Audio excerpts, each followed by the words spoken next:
ஜாதகம் கொண்டுட்டு வர்றவங்க என்னென்னா எல்லாம் வாக்கிய பஞ்சாங்கத்தில் கொண்டுட்டு வர்றாங்க.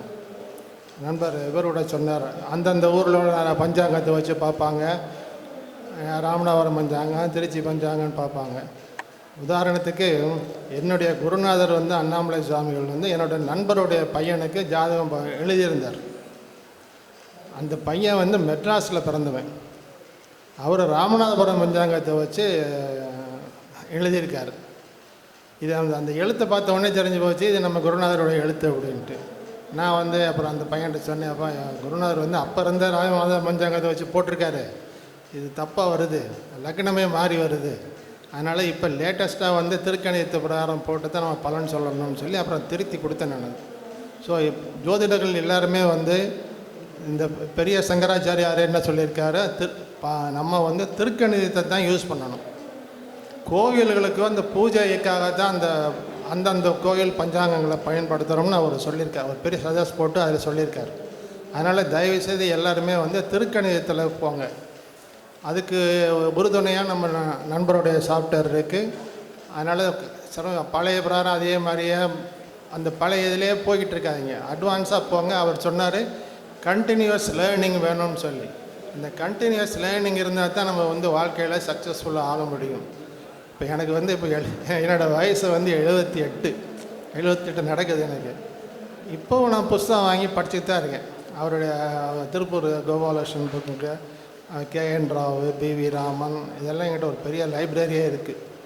நம்ம அட்வான்ஸாக படிச்சுக்கிட்டே இருந்தால், லேட்டஸ்ட்டாக இருந்துக்கிட்டே இருந்தால் தான் நம்ம வந்து அவர் சொன்ன மாதிரி நமக்கு அந்த கர்ம வினைகள் வராது. ஏன்னா நம்ம வந்து ஒருத்தருக்கு பலன் சொல்லும்போது இன்றைக்கி இருக்கிற டேட்டுக்கு எப்படி சொல்லணுமோ அந்த இந்த கால நேரங்களை பார்த்து நம்ம பலன் சொல்லணும். அதுக்கெல்லாம் வந்து நம்ம அப்டேட் நாலேஜ் இருந்தால் தான் முடியும். இன்னொன்று பாயிண்ட் வந்து இந்த பிறந்த நேரத்தை நிறைய பேர் வந்து சரியாக எடுத்து பண்ணுறதில்லை. அது குழந்தையினுடைய முதல் அழுகை சத்தம் எப்போ கேட்குதோ அதுதான் டைம் ஆஃப் பர்த். இது எல்லா லிட்ரேச்சர்லேயும் இருக்குது. அவங்க சும்மா இந்த நர்ஸு சொன்னது அவங்க சொன்னதை வச்சு டைமை போட்டுடுறாங்க. இதனால் வந்து நிறைய வருது. இது சார் சொன்ன நண்பர் கூட சொன்னார், birth time rectification sir suggest பண்ணார். அதனால் வந்து எந்த ஜாதகம் வந்தாலும் அப்படியே நீங்கள் பார்க்காதீங்க, அதை வாங்கி நம்ம சாஃப்ட்வேரில் போட்டு கரெக்டாக இருக்கா, லக்னம் சரியாக வருதா பார்த்து அவங்களுடைய இன்சிடென்ட்ஸ் வந்து பழைய இன்சிடென்ட்ஸு கொஞ்சம் மேட்ச் ஆகுதான்னு கொஞ்சம் பாருங்கள். அப்போ தான் வந்து அந்த டைமிங் நம்ம மேற்கொண்டு நம்ம பலன் போக முடியும். அதுக்கு வந்து உடனுக்குடனே நம்ம ஜாதகம் போடுறதுக்கு ஈஸியாக போட்டுடலாம். அதனால் வந்து அந்த மெத்தட் எடுத்து பண்ணுங்கள். அப்போ தான் வந்து நம்ம வந்து யாரையும் கன்வின்ஸ் பண்ண முடியும். அப்படி சரியாக வரலேன்னு சொன்னால் அந்த கேபிஎஸ்ஆலஜியில் சார் சொன்ன மாதிரி BTR பர்த் டைம் ரெக்டிஃபிகேஷன் பண்ணி அந்த ஜாதகம் சொல்லுங்கள். இப்போ எங்கிட்ட வர்ற ஜாதகம்லாம் நான் அப்படி தான் பண்ணிகிட்ருக்கேன். அதனால் வந்து ரிசல்ட் அக்யூரேட்டாக வருது. அப்படி இல்லாமல் சும்மா அவங்களுக்கு ஜாதகத்தை அப்படியே ஆரம்பித்தோம்னா அது வந்து நம்ம சக்ஸஸ் ஆக முடியாது. ஸோ நம்ம வந்து டெக்னாலஜியை வந்து எப்போ நம்ம டெக்னாலஜியை வந்து அட்வான்ஸாக டெக்னாலஜியை வந்து இன்புட் பண்ணிகிட்டே இருக்கிறோமோ அப்போ தான் வந்து நம்ம வந்து சைன் ஆக முடியும். இப்போ இந்த மதுரையில் கூட ஒரு ஜோதிடர் பொண்ணழகு தேனை பொண்ணை சொல்லி அவங்க வந்து என்கிட்ட வந்து கன்சல்டிங் முதல்ல வந்தாங்க. அவங்க திருப்பி அந்த பஞ்சாங்கத்தை வச்சு போட்டுக்கிட்டே இருந்தாங்க. அம்மா இதெல்லாம் வந்து அவுடேட்டடு, இதெல்லாம் பண்ணாதீங்க, ஒரு கம்ப்யூட்டர் லேப்டாப்பை வாங்க, இல்லாட்டி ஆண்ட்ராய்ட்லேயே போட முடியும், அதை போட்டு அதிலிருந்து இங்கே பலன் சொல்ல பழகுங்க அப்படின்னு சொல்லி சொன்னோடனே அவங்க ஆரம்பித்து பண்ணிக்கிட்டு இருக்காங்க. ஸோ எல்லாருமே வந்து ஓரளவுக்கு இந்த சாஃப்ட்வேர்ஸை எவ்வளோக்கு எவ்வளோ மேக்ஸிமம் யூஸ் பண்ண முடியுமோ யூஸ் பண்ணிங்கன்னா உங்களுக்கு வந்து அக்யூரேட் ரிசல்ட்ஸ் வரும். அதனால் உங்களுக்கு பேர் வரும், பணம் வரும். முக்கியமாக பணம் தானே வேணும். சர்வீஸ் பண்ணுறோம், அது பண்ணுறோம், எல்லாம் பண்ணாலும் நமக்கு வந்து வருமானம் இருக்கணும். அந்த வருமானத்துக்கு ஏற்ற மாதிரி நம்மளுடைய செயல்பாடு இருக்கணும்.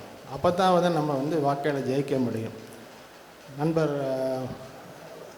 பாக்யநாதன் வந்து இன்னும் அந்த ப்ராஜெக்டை இன்னும் நிறைய பண்ணிகிட்ருக்காங்க. ஆர்டிஃபிஷியல் இன்டெலிஜென்ஸை பண்ணிகிட்ருக்காங்க. அது இன்னும் நிறைவாகும்போது நிறைய விஷயங்கள் நமக்கு தெரிய வரும்.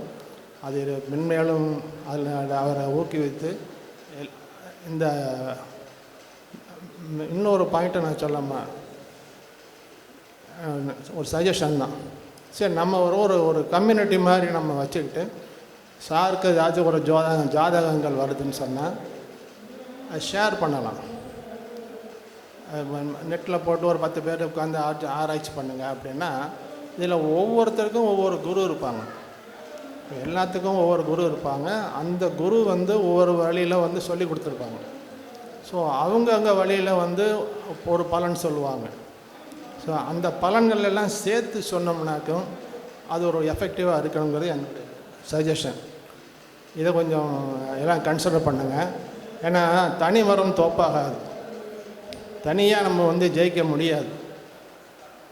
நானே எல்லாம் பண்ணுறேன் அப்படிங்கிறதெல்லாம் வந்து கதைக்காகாது. இன்றைக்கி இருக்கக்கூடிய லேட்டஸ்ட்டில் இப்போ என்ன சொல்கிறாங்க, எனக்கு எப்போ கல்யாணம் ஆகும், எந்த தேதியில் கல்யாணம் ஆகும்னு கேள்வி வருது. என் மாப்பிள்ளை எப்படி இருப்பார், சிவப்பாக இருப்பாரா கருப்பாக இருப்பாரா, பழத்தையாக இருப்பாரா குட்டையாக இருப்பாரா, இப்படியெல்லாம் கேள்வி வருது. எனக்கே வருது. இதுக்கெல்லாம் நம்ம பதில் சொல்லி ஆகணும். இதுக்கெல்லாம் வந்து நம்ம வந்து டைம் வந்து நிறைய ப்ரெடிக்ஷன்ஸில் நம்ம நிறைய நேரம் ஒதுக்கணும். கால்குலேஷனில் போய் உட்காந்துட்டு இருந்தோம்னா நம்ம மண்டை காஞ்சி போயிடும்.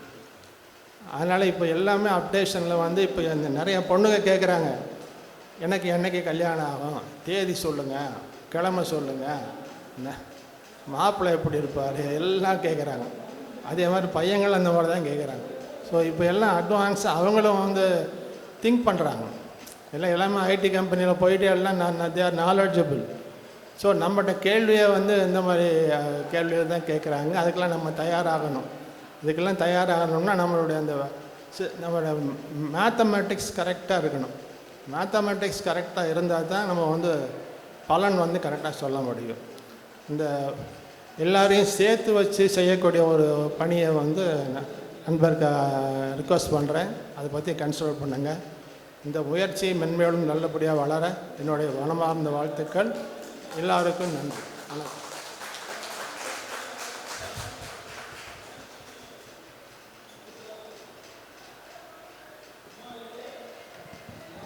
அடுத்து மதிப்பிற்குரிய கண்ணதாசன் அவர்கள் பேசுவார்கள்.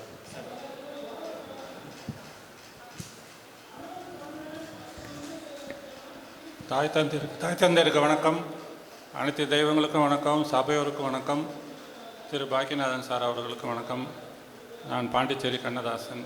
எனது முதல் பேச்சு. நான் இந்த ஜோதிடர் இல்லை, ஜோசியர். நான் ஒரு நவரத்ன வியாபாரி. ஜோசிடம் பற்றி அதிகம் சொல்வதற்கு இல்லை. விதிமதி கதி பற்றி சார் சொன்னாங்க. அதை கடக்கிறதுக்கு கற்றுக் கொடுத்துருக்காங்க. நம்ம ஆத்மாவாகவே மாறிட்டோம்னா இந்த மூணையும் மாற்றிக்கலான்னு எனக்கு தோணுது. நம்ம துறையில் நம்ம பெரிய ஆள் ஆகணுன்னா அதுலேயே கரைஞ்சி போயிடணும். புதன் வளர்த்தவங்க எல்லாருமே இந்த துறையில் நல்லா ஜெயிச்சு வந்துடுவாங்க. அவரோட சாஃப்ட்வேரை உதவியாக வச்சுக்கிட்டு அவரையும் ஜெயிக்க வச்சு நாமளும் ஜெயிச்சு அவர் பின்னாலும் அவர் பிற்காலமும் அவர் வாழும்படியாக அவருக்கு சப்போர்ட்டாக இருப்போம். என்னோட சிற்றுரையை முடித்துக்கொள்கிறேன். தனது கன்னி பேச்சால் எல்லாரையும் கவர்ந்த ஐயா அவர்களுக்கு விழா குழு சார்பாக நன்றியை தெரிவித்துக் கொள்கிறேன். கண்ணதாசன் ஐயா அவர்களுக்கு ஒரு சிறிய அறிவிப்பை நமது நிறுவனர் குரு பாக்கியநாதன் ஐயா அவர்கள் வெளியிடுவார்.